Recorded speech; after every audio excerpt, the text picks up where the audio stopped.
సరే ఏంటి AP BJP అధ్యక్షుడు ఎవరన్న దానిపై సస్పెన్స్ రెడ్డా లేదా కాపు సామాజిక వర్గమా?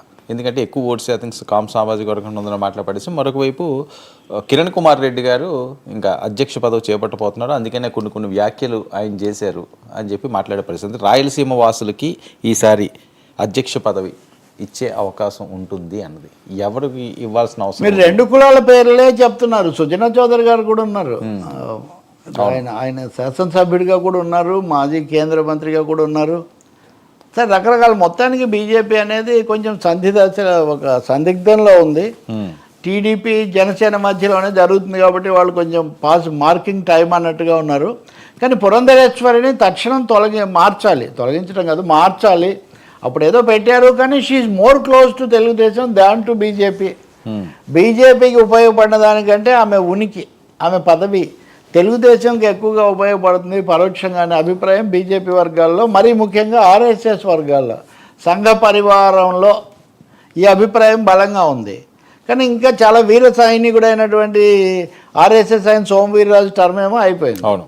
కాబట్టి ఇప్పుడు ఎవరిని అంటే ఆర్ఎస్ఎస్కి అనుకూలమైన వాళ్ళను మీరు చెప్పిన క్యాస్ట్ ఈక్వేషన్స్ కూడా తీసుకొని రూపొందిస్తారా లేదా అనేది వచ్చినప్పుడు సుజనా చౌదరి పేరు కూడా వచ్చింది. వాస్తవంగా నాకు తెలుసు, ఓ 2 ఏళ్ల కిందట ఆయన చాలా ఉత్సాహంగా బీజేపీని పట్టాలు ఎక్కించి దాని ద్వారా రావాలి ఈ పద్ధతిలో ఆయన ఉండేవాళ్ళు. కానీ ఆయనకు అంతగా ప్రోత్సాహం అనుకూలత అంత రావట్లేదు పార్టీ నుంచి అని చెప్తున్నారు. 2-3 పేర్లు చెప్తున్నారు.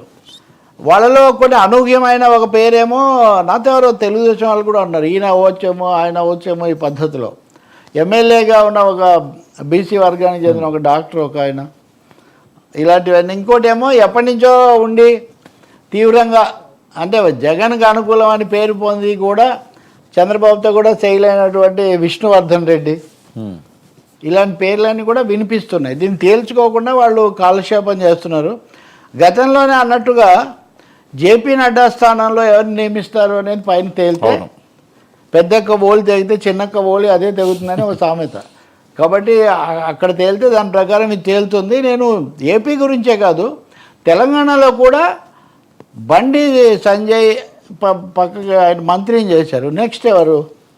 ఈటెల రాజేందర్ పేరు చాలా ఎక్కువగా ఉంది. కానీ ఈటెలకు గతంలో రాడికల్ నేపథ్యం ఉంది, ఆయన ఎమ్మెల్బీటీలో పనిచేశారు. అందుకనే మీరు చూస్తే ఈటెల ఈరోజు ఉదయం ఏదో దేవాలయ శంకుస్థాపన ఏదో చేశారు, ఉదయం నుంచి వివాదం కూడా నడుస్తుంది. కొంచెం తన పాత ఇమేజ్ అది కొంత తగ్గించుకోవాలని కూడా ఈటెల కొంత ప్రయత్నం కూడా చేస్తున్నారు. ఇంకోటేమో 2 సార్ల నుంచి పోటీపడి వెనక్కు తగ్గిన రామచంద్రరావు లాంటి వాళ్ళు ఉన్నారు. ఇంకా వీళ్ళందరూ కాకుండా ఫైర్ బ్రాండ్ రఘునందన్ అడ్వకేటు ఇది కూడా ఉన్నారు. సో వీళ్ళందరి మధ్యలో ఒక తీవ్రమైన ఆంధ్ర తెలంగాణ 2 చోట్ల కూడా బీజేపీ అధ్యక్ష పదవి అనేది ఒక తెలంగాణలోనేమో ఇక్కడ ముఖ్యమంత్రి పదవి మనకు రావచ్చు అనే ఆశ కూడా ఉంటుంది కొంచెం, అంటే పోటీ పడతాం పెద్ద పార్టీగా వస్తామని. ఆంధ్రలోనేమో తెలుగుదేశానికి అనుకూలంగా ఉండేవాళ్ళు కావాలి, సిమెంటింగ్. ఇంకొక ముఖ్యమైన సమస్య అంటే పవన్ కళ్యాణ్ అక్కడ పవర్ఫుల్ డిప్యూటీ చీఫ్ మినిస్టర్గా ఉన్నారు. కాబట్టి మామూలు వ్యక్తులను అంతగా ఆ స్టేచర్ అవన్నీ చూసుకోవాల్సిన ఒక బాధ్యత కూడా వాళ్ళకు. So social equation, personal stature, మూడోది సిమెంటింగ్, ఈ 3 ఫోర్సులను సిమెంట్ చేయగలిగిన అథారిటీ ఉన్నవాళ్ళు కావాలి. అందుకని అది తేలటం లేదు. వాళ్ళు తేల్చుకోకపోవడం వల్ల ఏమైందంటే ఇప్పుడు అది రడ్డర్లెస్గా తయారైంది. ఓకే, ఇప్పుడు సోమవీర్రాజు లేకపోతే కన్నా లక్ష్మణ్ అని ఎవరో ఒకరు ఉంటే అధ్యక్షుడు వస్తాడు, మీరు వెళ్ళి మైక్ పెడతారు, మాట్లాడతారు, ఇంటర్వ్యూలు చేస్తారు, ఓ పాలసీ డైరెక్షన్ వస్తుంది. ఇప్పుడు ఉన్నామే కొనసాగదు, కొత్తగా ఎవరు వస్తారో తెలియదు. ఈ 2 లేని స్థితిలో బీజేపీ ఇమీడియట్గా చేయాల్సిన అవసరం ఉందండి. అంటే ఖచ్చితంగా నడ్డాను మార్చాలి. జాతీయ స్థాయిలో ఆయన మంత్రి అయ్యాడు, ఆయన టర్మ్ కూడా అయిపోయింది. కాబట్టి తప్పకుండా మార్చాల్సి వస్తుంది. బికాజ్ పురంధేశ్వరి ఇమేజ్ మనకేమో అడ్వాంటేజ్ కావట్లేదని వాళ్ళ నిర్ణయానికి వచ్చిన తర్వాత, రెండవది అనేక ఆరోపణలు అంతర్గతంగా మనకు సంబంధం లేదు. కానీ ఆమె తప్ప ఒప్ప అనేది కూడా ఏం కాదు, ఆమెకు కూడా సమస్యగానే ఉంది ఇక్కడ పూర్తిగా తమ వాళ్ళు ఇదంతా ఉన్నప్పుడు. కిరణ్ కుమార్ రెడ్డికి ఐ థింక్ స్లిమ్ ఛాన్సెస్ లేండి.